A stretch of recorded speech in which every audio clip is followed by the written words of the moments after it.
Ne jemi në argjinaturën detare Adriatik.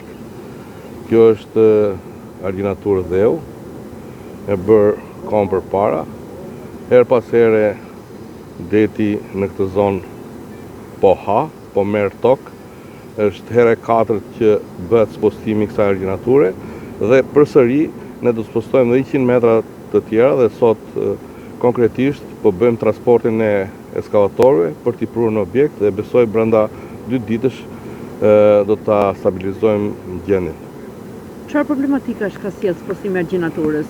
Përmbytje të zonës plazhit?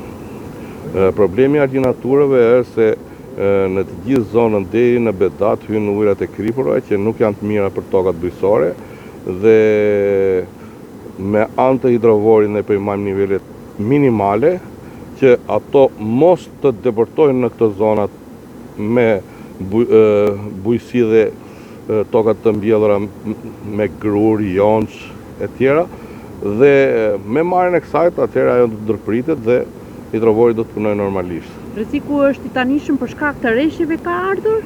Apo duheshin investime?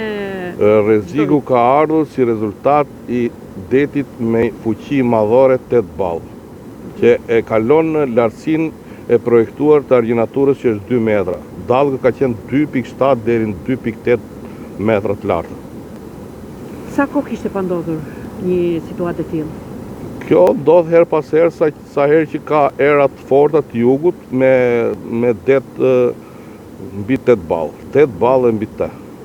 Është e përballueshme këto punimet, sa kohë do të zgjasin?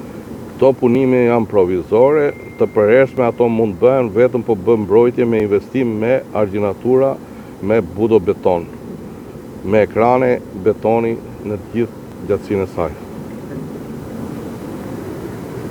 Erozioni detar në bizneset e zonës? Ka krijuar shumë dëm. Po merr tokën, unë kam ja 18 vjet që ushtroj biznesin si administratori i kësaj pjesë të lagunës dhe për 18 vjet ka marrë gati 1500 metra. Është kolosal. Këtu është një fenomen që 80% të vitit këtu ka vetëm jug. Uja. Frymë vetëm jug, edhe ka një erozion të papam, vit për vit. Vetëm si vjet ka hyrë gati 70-80 metra deti.